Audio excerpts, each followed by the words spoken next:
Ici, on a recours à une technologie de pointe. On scannait d'abord les traits du visage de la cible, puis on imprime le masque en 3D.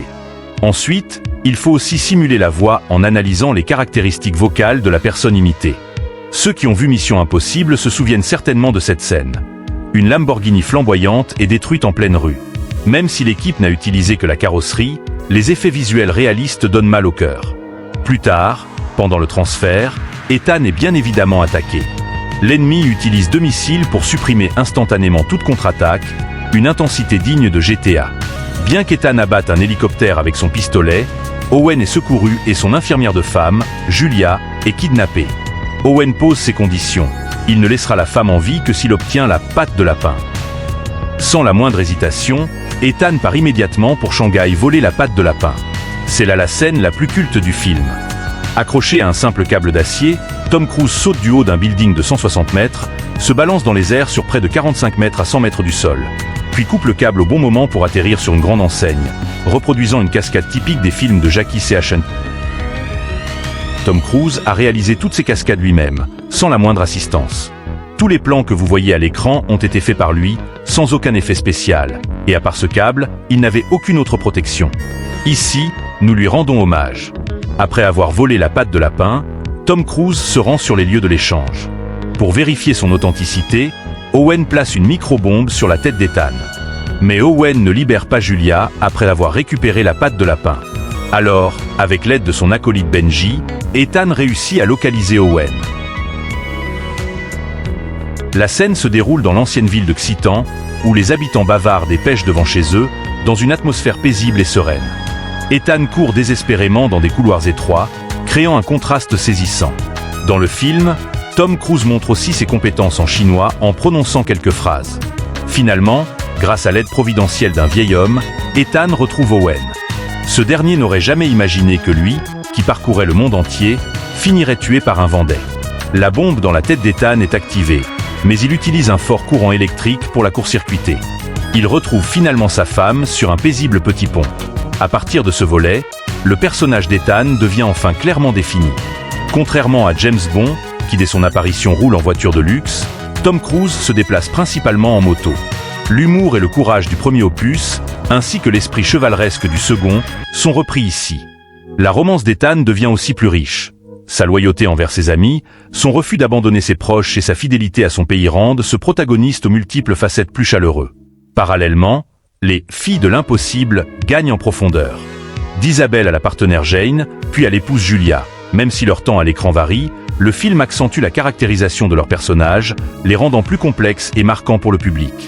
L'échec relatif de Mission Impossible 3 n'allait pas faire renoncer Tom Cruise à cette énorme franchise. Ainsi, Mission Impossible 4, Protocole Fantôme est rapidement sorti. Mais la plus grande différence avec les 3 premiers films, c'est que Mission Impossible 4 possède une vision plus large. L'objectif d'Ethan s'élève au niveau politique, puisqu'il doit empêcher une guerre nucléaire entre les États-Unis et la Russie. En s'infiltrant dans le Kremlin, Tom Cruise, grand amateur de déguisement, fait passer Ethan pour un général. Peut-être influencé par le contexte de l'époque, la casquette de ce général n'est jamais droite. Les gadgets high-tech utilisés dans cette scène sont aussi impressionnants.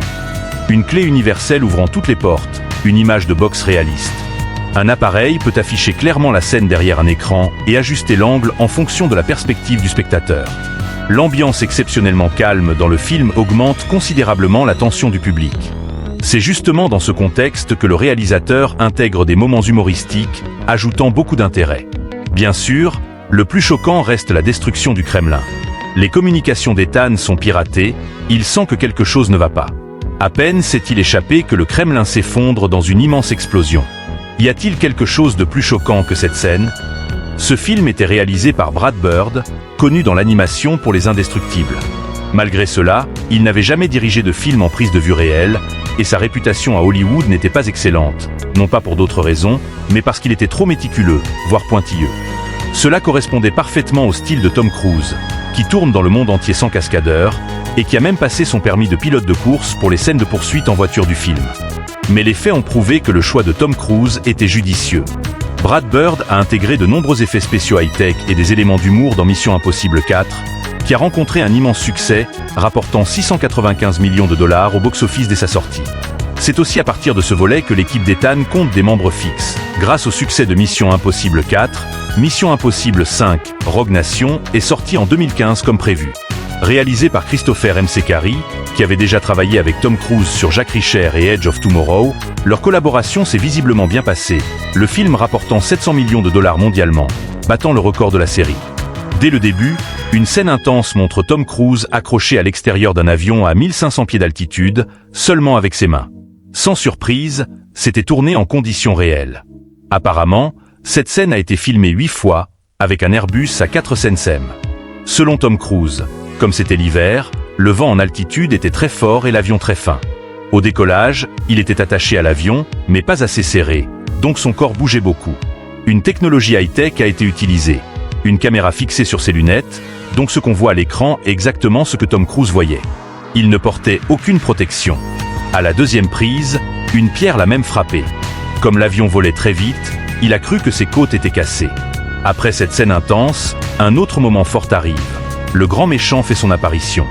Alors qu'Ethan reçoit sa mission, il entend un avertissement du syndicat. Il est enfermé dans un espace confiné et progressivement assommé par du gaz toxique. Ethan est capturé.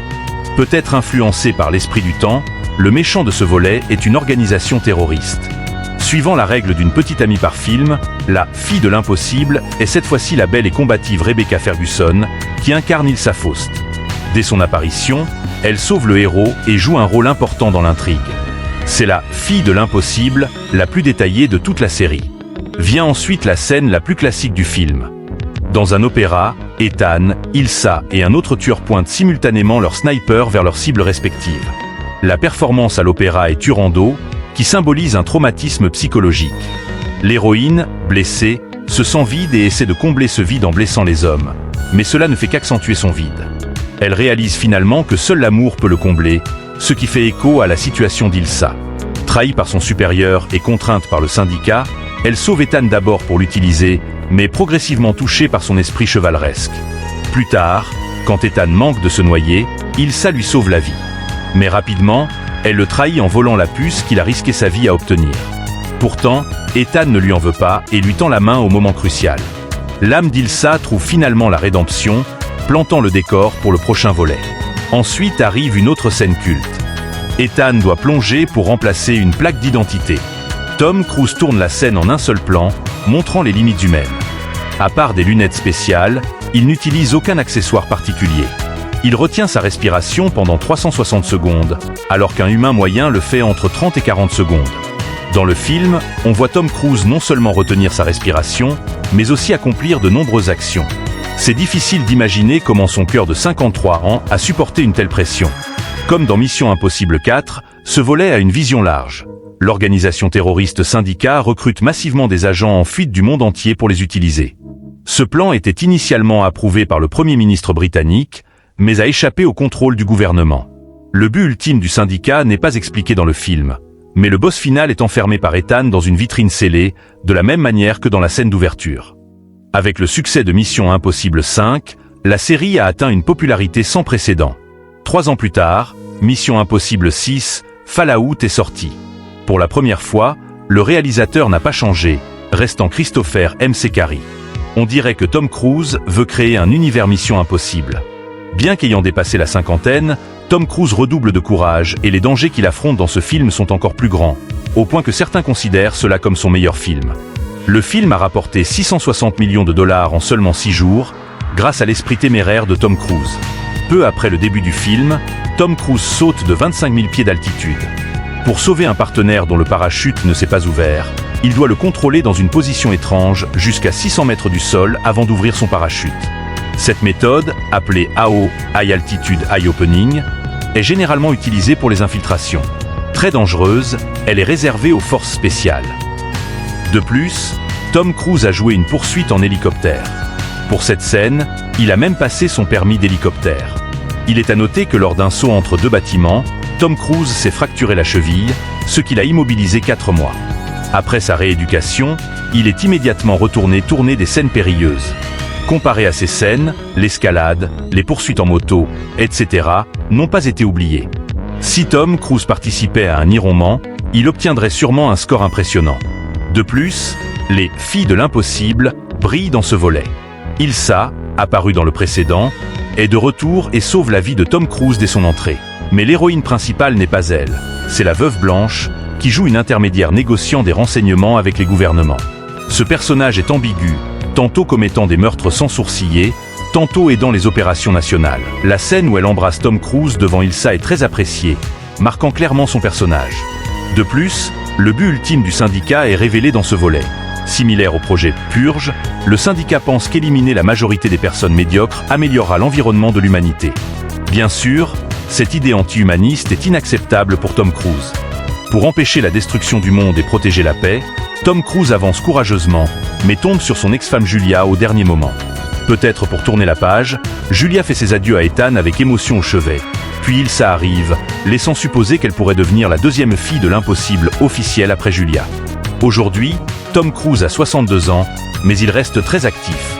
À Hollywood, où le renouvellement est rapide, un acteur a du mal à rester populaire plus de 3 ans, mais Tom Cruise dure depuis plus de 30 ans. Son professionnalisme est absolu. Selon les informations, Mission Impossible 7, Dead Reckoning Part 1 sortira en juillet de cette année en Amérique du Nord.